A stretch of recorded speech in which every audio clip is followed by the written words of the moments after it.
사랑하는 성도 여러분, 한 주간도 평안하셨죠? 오늘도 사사기 공부를 함께 하는 시간 가지도록 하겠습니다. 잠깐 기도하겠습니다. 하나님 고맙습니다. 우리를 늘 하나님의 사랑의 품에 품어주시고 안전하게, 평안하게, 건강하게 지켜주셔서 감사합니다.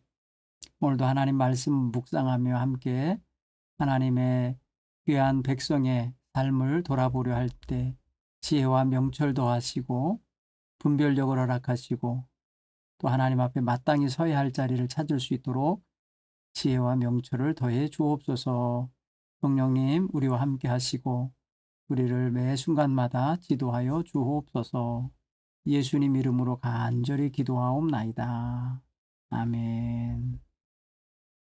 오늘은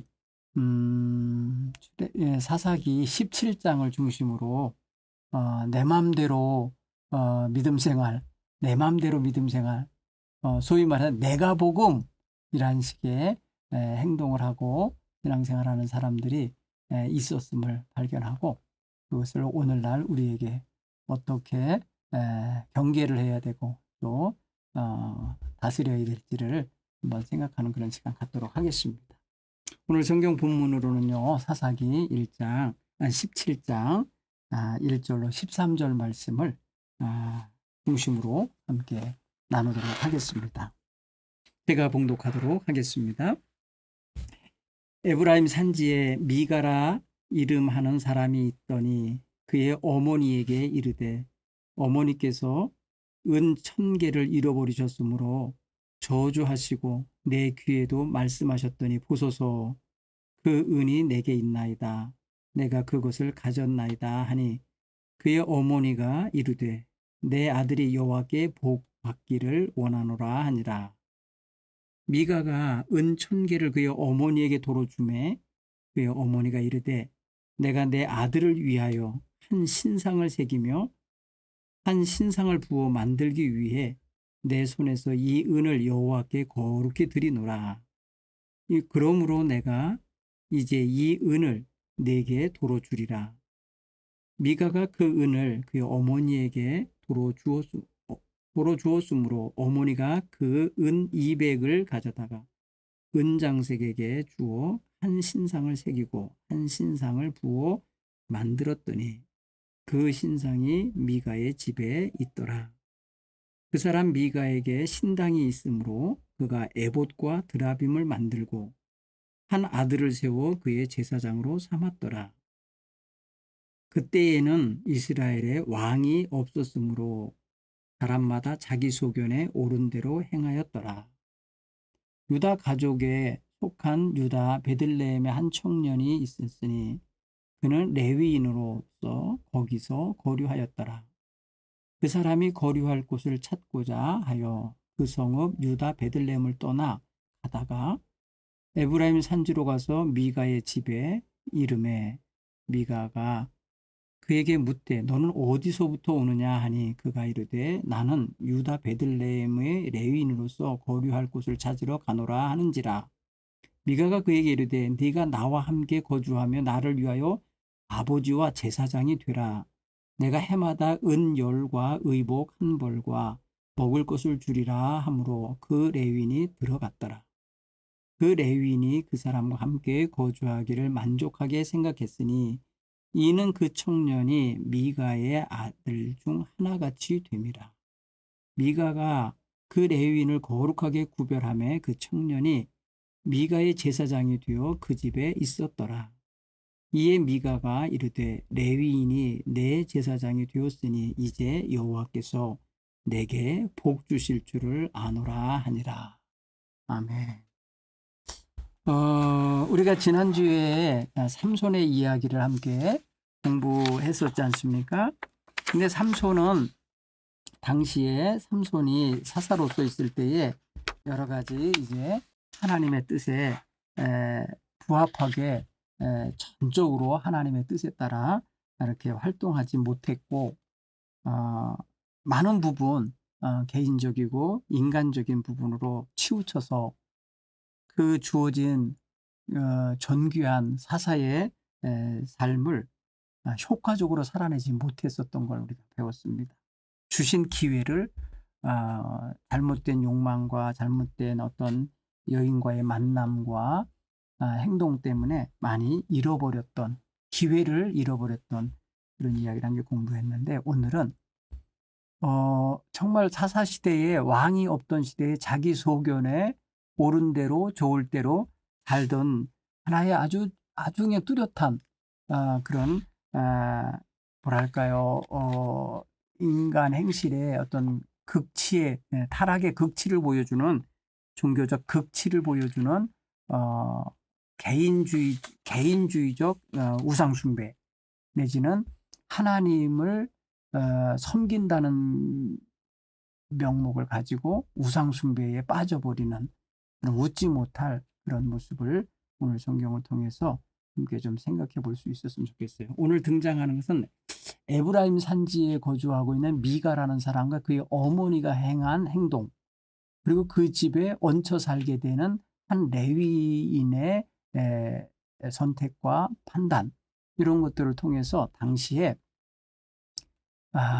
하나님의 백성으로 선택받은 이스라엘 백성이 가나안 땅에 정착하는 그 초기 시절의 모습을 한번 좀 이렇게 비춰도 보고, 그리고 그들을 추스리고 통괄해서 이끌어갈 지도자가 없던 시대가 얼마나 불안정하고 또 얼마나 영적으로 타락하게 되는지를 우리가 발견해낼 수 있는 시간이 됐으면 좋겠어요.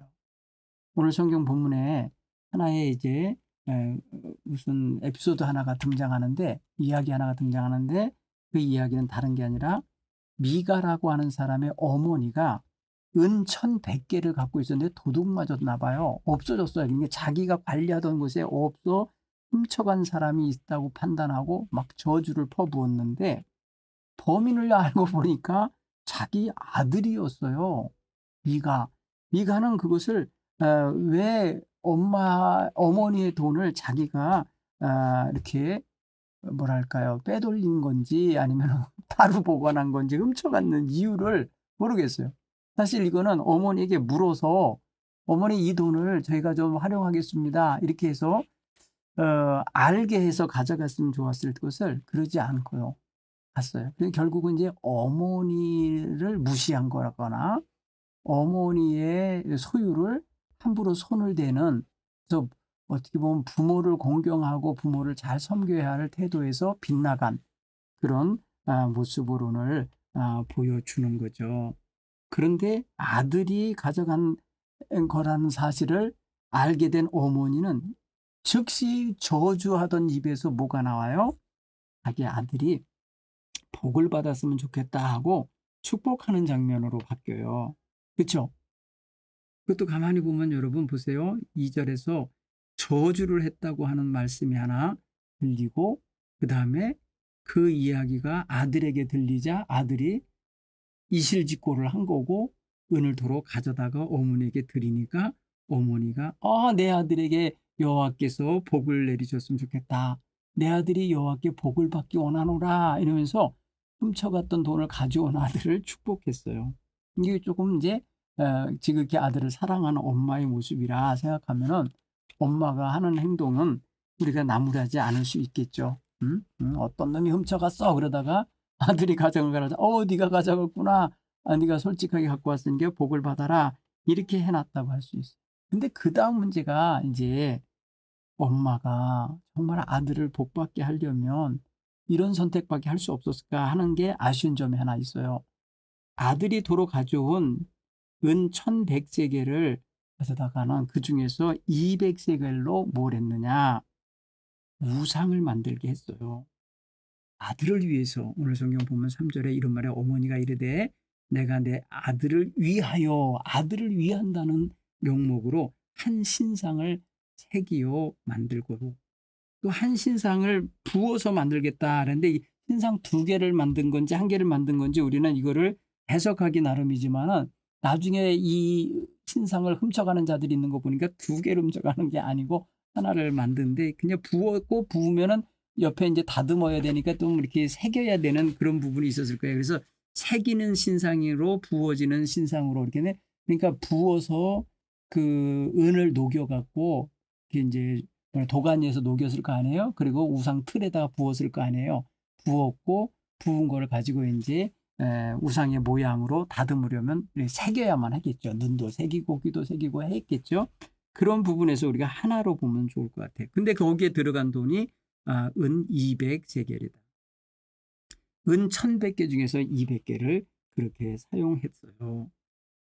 그리고 미가는 또 그것을 만들어서 놓고는 어떻게 만드느냐 이제 이게 이제 이 신상의 이름을 누구로 지목을 하는 거냐면 여호와라는 거예요. 여호와.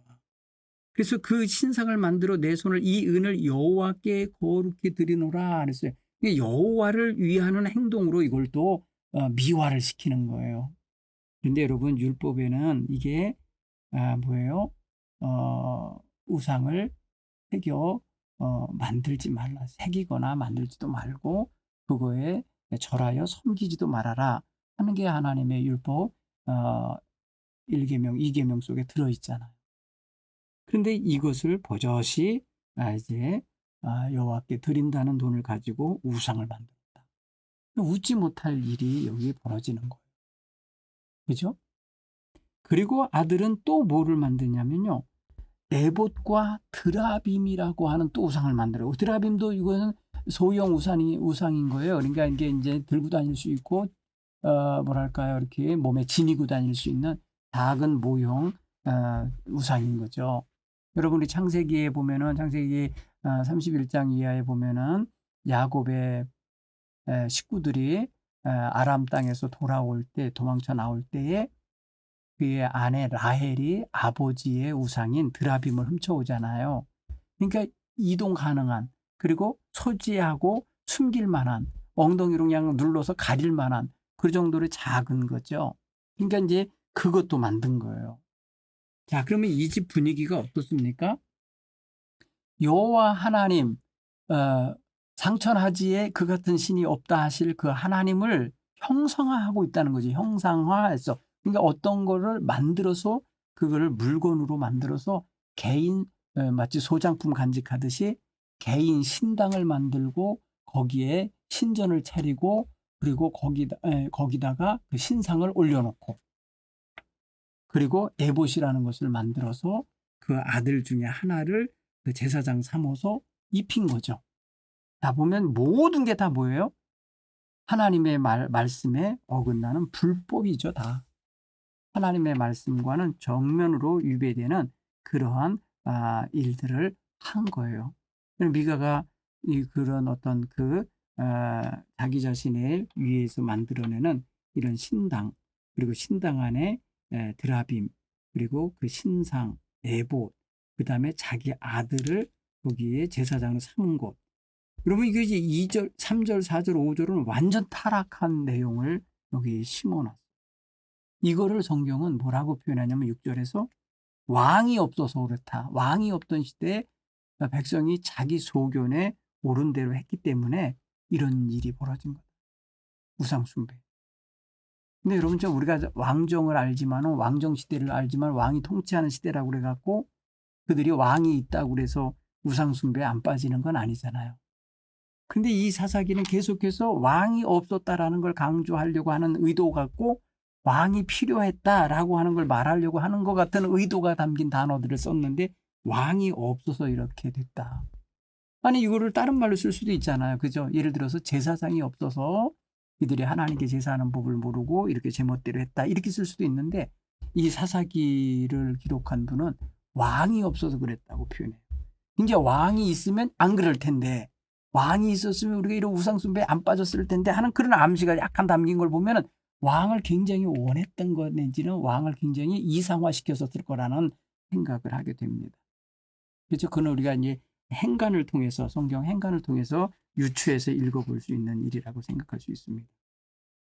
자, 두 번째 이야기가 뭐가 나오느냐면 이제 그 집에 한 나그네가 지나가게 됐는데 그 사람은 유다 가족 중에 속한 사람이래요. 유다 가족에 속한 사람이다 이렇게 표현해놓고 또 뭐라고 표현하냐면 유다 베들레헴에 한 청년이 있었으니 그는 레위인이랍니다. 실제 피는. 예. 이게 뭐예요? 유다가 이렇게 사는 지역, 베들레헴은 유다 지파의 땅이거든요. 그곳에서 살던 청년인데 이 사람이 레위인인데 이 사람이 거주할 곳을 찾아서 에브라임 산지는 또 에브라임 지파의 땅이잖아요. 그러니까 이리저리 떠돌이처럼 돌아다니고 있었던 거예요.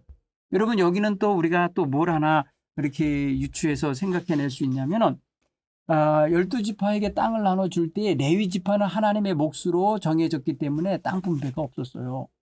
그 대신에 각 지역에 이렇게 나눠져 있는 그 도피성, 3개씩 뭐 이렇게 있는 도피성으로 동쪽에 2개, 뭐 서쪽에 3개 있는 그 도피성 중심으로 레위 지파를 나누어서 배치시켰어요. 흩어지게 했어요. 흩어지다 보니까 레위 지파는 어느 소속된 땅이 없으니까 이렇게 뜨내기들이 생기는 것 같아요. 그 레위 지파의 사람은 또 누구예요? 이 사람이 아론의 자손도 레위 지파예요. 그렇죠? 그러니까 제사장은 누가 되느냐면 아론의 자손이 되는 거예요. 레위 지파 속에서도 아론의 자손이 제사장의 직무를 감당하게 되는 거잖아요. 그런데 오늘 레위인이라는 말 한마디만 갖고도 그 집에 개인 한 가정의 제사장으로 임명을 받은 거예요. 뭐랄까, 고용을 받은 고용당한 거죠. 보세요. 한 해 내가 해마다 너에게 은 10개와 의복 한 보를 줄 테고 먹을 것을 줄 거고 거처할 공간을 주겠다고 한 거잖아요. 함께 살자. 그러면서 고용을 한 거예요. 이 집 미가의 집은요.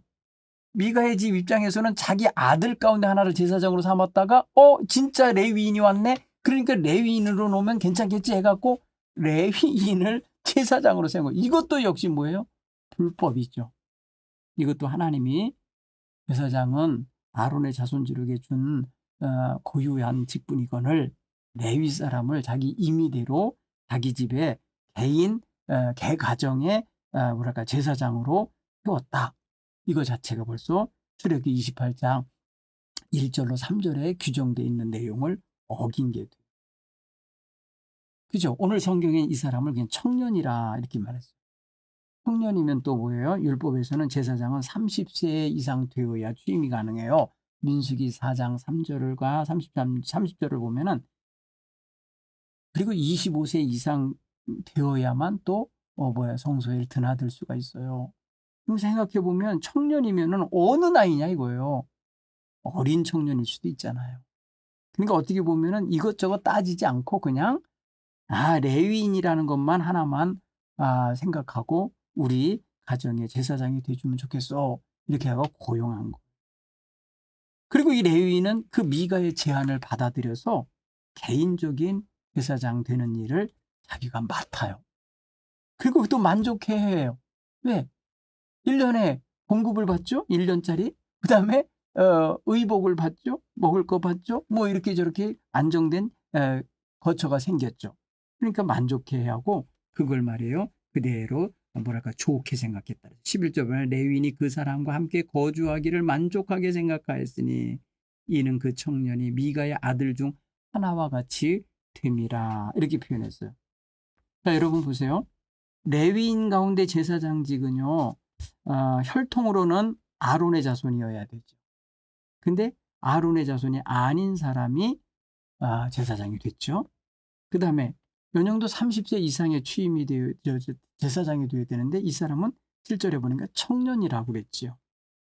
그리고 임명을 하는 것은 여호와 하나님이 지정한 오직 제사장들만이 이렇게 임명할 수 있고 임명받을 수 있는 건데 일반인이 개인적으로 자기 집 제사장으로 미가가 자격도 없는 사람이 제사장을 임명을 했어요. 이것 또한 문제예요. 그리고 제사장들이 사역하고 섬길 곳은 본래 성소여야 돼요. 하나님의 이름으로 정하여진 성소에서 일을 해야 됐고 그 다음에 하나님이 지정해 준 도피성 내에서 관리하면서 그 성을 관리하는 자로 거기 살아야 돼요. 그런데 지금 보면 그곳에서 다 벗어나요. 그렇죠? 자기 마음대로 떠돌아다니다가 한 집에 머무는 것이 된 거고 결국은 그가 담당하는 것도 우상에 섬겨지는 신당에서 한 개인 집에서 머물렀으니 이 사람도 역시 죄악의 하나님 앞에서 죄악에 빠진 자가 되고 마는 거예요. 자, 이들이 구체적으로 하는 행동들은 다 죄악된 것인데 그 구체적인 것들이 묶여져서 큰 덩어리로 드러나는 그릇은 뭐냐? 하나님 섬긴다는 신앙인 거예요.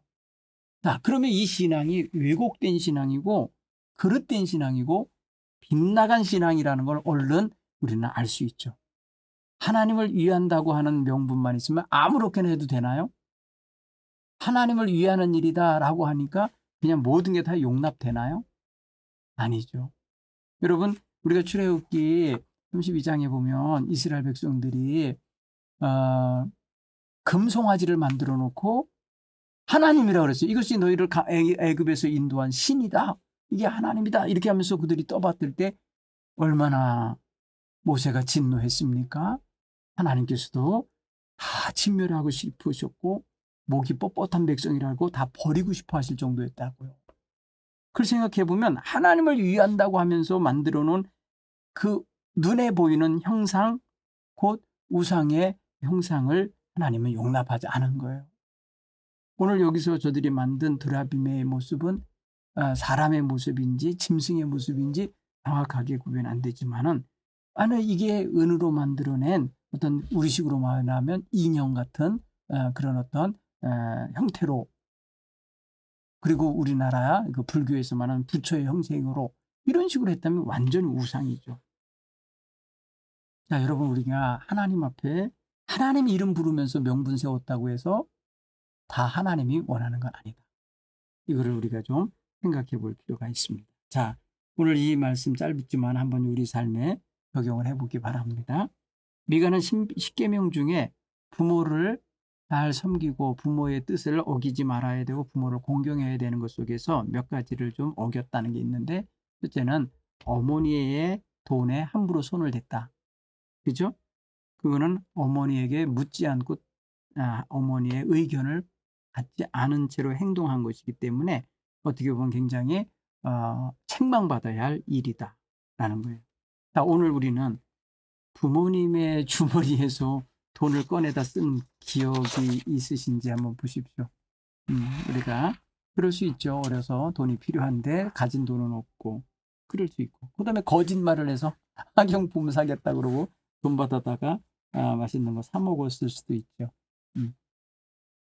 그리고 부모님 모르게 어떤 부모님의 뜻에 어긋나는 식으로 해서 물질을 가서 소모해 버린 경험도 있을 수 있을 텐데, 여러분 부모님들은 그럴 때 어떻게 여러분을 용납해 주셨는가 한번 보시고요. 만약에 여러분의 자녀가 지금 그와 같이 행동한다 할 때에 어떻게 할까?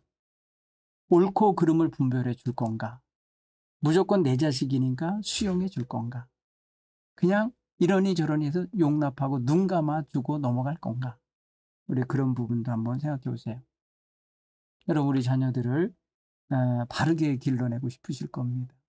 그리고 우리 자손이 정직하게 부모를 공경하면서 사는 그런 자녀가 되기를 원할 텐데, 그 모든 것들, 여기서는 하나의 어떤 물건을 훔치고 도로 갖다 드리고 하는 이런 걸로 다 얘기 나왔지만, 오늘날 우리는 그것 말고도 자녀 교육의 영역에는 다양한 교육거리가 있으니까 한번 우리 자녀를 사랑한다는 마음, 자녀가 복을 받기 원한다는 마음이 있으면 어떻게 하는 게 정말 좋은 건지 한번 좀 돌아보시기 바랍니다. 두 번째로 우리가 미가와 그의 어머니가 지은 죄를 한번 생각해 보면 뭔가 있나요? 그들은 하나님을 경외한다는 명분하에 하나님이 하지 말라고 하는 우상을 만들어 섬기는 일을 했다. 그것 하나님께 묻고 한 것도 아니고 누구한테 조언을 듣고 한 게 아니라 자기의 소견에 좋을 대로 행동한 거다. 오늘 우리는 여기서요, 우리 부모들이나 우리 신앙인들이 나 좋을 대로, 내가 좋으면 하나님도 좋아하실 거다, 아니면 내가 좋아하는 방법으로 하면 하나님도 좋아할 거다, 이렇게 단순 논리로 생각하여서 하나님 섬기는 일을 행하면 안 되겠다. 정말 우리는 이러니 저러니 해도 우리는 하나님 말씀에 근거하여, 그리고 예수 그리스도의 가르침에 근거하여, 그리고 사도들의 가르침에 근거하여, 교회의 역사와 전통에 근거하여 그렇게 신앙생활을 해야 되고요. 그래서 바람직한 그리스도인의 모습을 가지며 살아가야 되리라 믿습니다. 무엇이 옳은지, 어떻게 사는 것이 바른지 우리는 성경을 통해서도 알 수 있어요. 하나님 말씀으로. 예수님의 삶을 통해서도 배울 수 있어요. 사도들이 초대교회에 성도들을 가르치는 내용들을 보고도 알 수 있고요. 지금까지 교회 역사에 흐르는 많은 전통과 그리고 교부들의 가르침이나 많은 전도자들과 설교자들이 가르친 아주 중요한 기독교 정신에 가득한 그런 가르침을 우리 부모들이 먼저 잘 가지고 있어서 부모가 죄에 빠지지 않고 바른 길을 걸으면서 자녀들도 그 길로 오라고 이끌어야 될 줄 믿습니다. 그런데 그러지 아니하고 부모가 타락하고 부모가 빗나가면서 자녀들을 바른 길로 인도하기란 적지 않이 힘이 없습니다. 그리고 이미 빗나간 자식을 부모가 자녀들을 제자리로 돌이켜내기도 쉽진 않습니다. 그렇기 때문에 애초에 어려서부터 또 자녀들을 양육하는 단계에서부터 우리는 바른 길, 선한 길, 그리고 하나님이 복 주실 수 있는 거룩한 길로 인도해 가야 될 줄 믿습니다. 자, 지금 하나님께서는 우리가 지금 행하는 행동들, 처하는 처신들을 통해서 하나님께서 뭘 원하실까? 우리가 행하는 현재 한 것에 인해서 하나님께서는 뭘 원하실까? 한번 생각해 볼까요? 미가는 우상 숭배를 했어요. 그리고 복받기 위해서 제사장을 고용했어요. 아직 의도는 다 선한 것 같고 좋은 것 같아요. 근데 그게 하나님을 위한 걸까 정말? 네, 우리가 행한 것이 전부 하나님을 위한 거면 좋겠어요. 그런데 그렇지 않고 내 욕망과 내 의지와 내 만족을 위하여 행동하면서 그게 마치 하나님인 것처럼 이렇게 꾸민다든지 만든다든지 뭐 이러는 거 사실은 바람직한 게 아니에요. 그러면서 하나님이 복 주시기를 원하고 문제 해결해 주시기 원하고 그다음에 모든 일에 뒤를 잘 좀 추스려 주시길 원한다. 그러면은 조금 우리가 굉장히 우리 중심의 신앙생활을 하는 거다. 여러분 우리는 하나님을 잘 섬기는 백성이다. 그러면은 하나님 위주의 신앙생활을 하는 거예요. 하나님 중심 신앙생활. 나 중심이 아니라 하나님 중심 생활을 하는 거예요. 그래서 우리가 비가 오나 눈이 오나 심겨오나 어떠나 해도 하나님께 예배하러 나오는 것은요. 나를 위한 거면 집에 누워 있어야 되고 나의 바쁜 것을 위해서라면 주일도 빼먹고 뭐 안 대로 다니는 것을 더 수월하게 여기겠지만 우리가 하나님 중심으로 살기 때문에 하나님께 예배를 우선하고 하나님께 헌신을 우선하고 하나님께 봉헌하는 걸 우선하며 사는 게 아니냐 이거죠. 그죠? 자, 여러분 보통 우상 숭배의 그 근본 목적은 뭐냐면 나 복 받고 싶어요. 나 복 얻고 싶어요. 나는 복 받을래요. 이런 어떤 복에 대한 염원이 강한 거예요. 그래서 복을 받고 싶으면 정말 어떤 자세여야 되나 우리는 하박국 선지자가 가르쳐 주는 게 있는데 비록 무화과 나무의 열매 무성하지 못해서 열매도 없고 포도나무 열매 없고 감람나무 수출이 없고 밭에 식물이 없고 우리간에 양이 없고 외양간에 소가 없어도 나는 여호와로 인하여 즐거워하고 나의 구원의 하나님으로 인하여 기뻐하겠다. 이런 고백을 하박국 3장 17절 18절 얘기를 하는데 정말 이 정도의 신앙 자세로 가지고 지금 하나님 기쁘시게 하려고 하는 건가? 나조차고 우상 숭배하듯이 신앙생활을 하는 건가 한번 돌아볼 일이라 봅니다. 여기에는 우리의 기도 생활, 기타 하나님 앞에 우리가 표현하는 그런 여러 가지 신앙 활동들을 통해서 점검이 될 것 같습니다.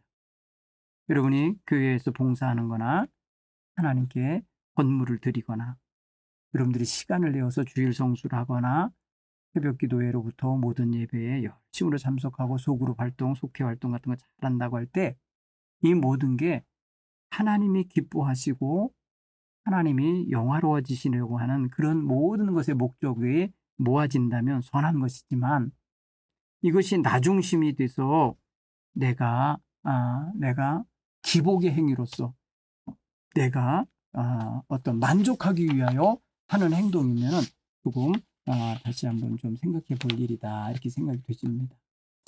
자, 오늘 우리가 짧게 이제 이 미가가 자기 임의대로 음 우상을 만들고 또 에봇을 만들고 신당을 차리고 또 제사장을 고용하고 하는 이런 모든 과정이 마치 자기가 복을 받을 수 있는 기본 조건을 갖춘 거라고 하는 착각을 하잖아요. 그죠? 13 절에 보면 이렇게 말해요. 미가가 이르되 레위인이 내 제사장이 되었으니 이제 여호와께서 내게 복 주실 줄 아노라.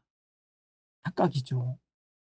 어떻습니까, 여러분? 내 멋대로 하면서 그게 하나님이 복 주실 거라고 이렇게 생각한다면 그거는 조금 감각이 떨어지는 거예요. 영적 감각이.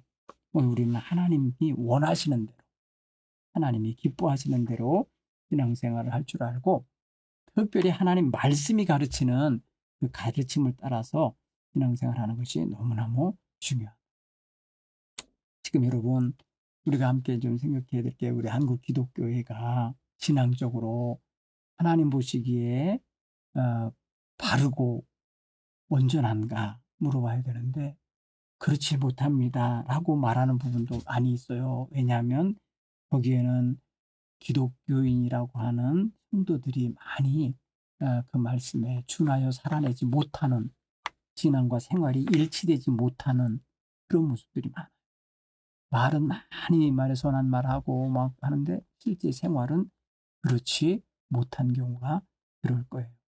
그런가 하면은 평신도 지도자일 뿐 아니라 교회 지도자인 목회자들도 적잖이 아니 타락하고 있는 걸 알 수 있어요. 오늘 미가의 집안이 타락했다 그러면 안에 한 제사장 집안에 있는 청년도 타락한 거 아닙니까? 레위 집안의 청년도 말이에요. 그렇다고 보면은 다 타락한 거죠. 결국은 당시에 하나님의 백성인 이스라엘 자손이 어떻게 보면 갈 바 모른 채 당하고 있었다는 걸 알 수 있어요. 오늘 우리가 하나님 앞에서 바른 믿음을 가지려면 어찌해야 되나? 하나님 말씀에 중심하여, 교회를 중심하여, 목회자를 중심하여 신앙생활을 차분하게 할 줄 아는 이런 건강한 지혜의 자세가 있어야 되리라 믿습니다. 오늘 이 말씀 미가의 가정, 미가가 세운 제사장, 또 미가가 가졌던 신당, 이 모든 것들로 인해서 그들의 영적 타락은 더 가속화되고 더 체계화되는 이런 상황을 함께 읽었어요. 자, 오늘 우리의 삶을 하나님 말씀이 늘 변화시키시면서 새롭게 만들어갈 수 있게 되기를 바랍니다. 고맙습니다. 다음 주에 뵙겠습니다.